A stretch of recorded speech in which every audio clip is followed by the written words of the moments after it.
yan na yung ating ginawang PVC ceiling. Ito.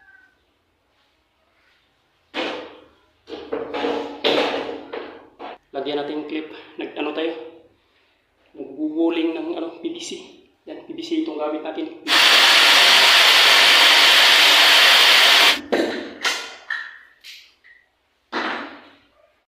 So, yan na yung na ikabit natin. At saka yung ceiling kanina.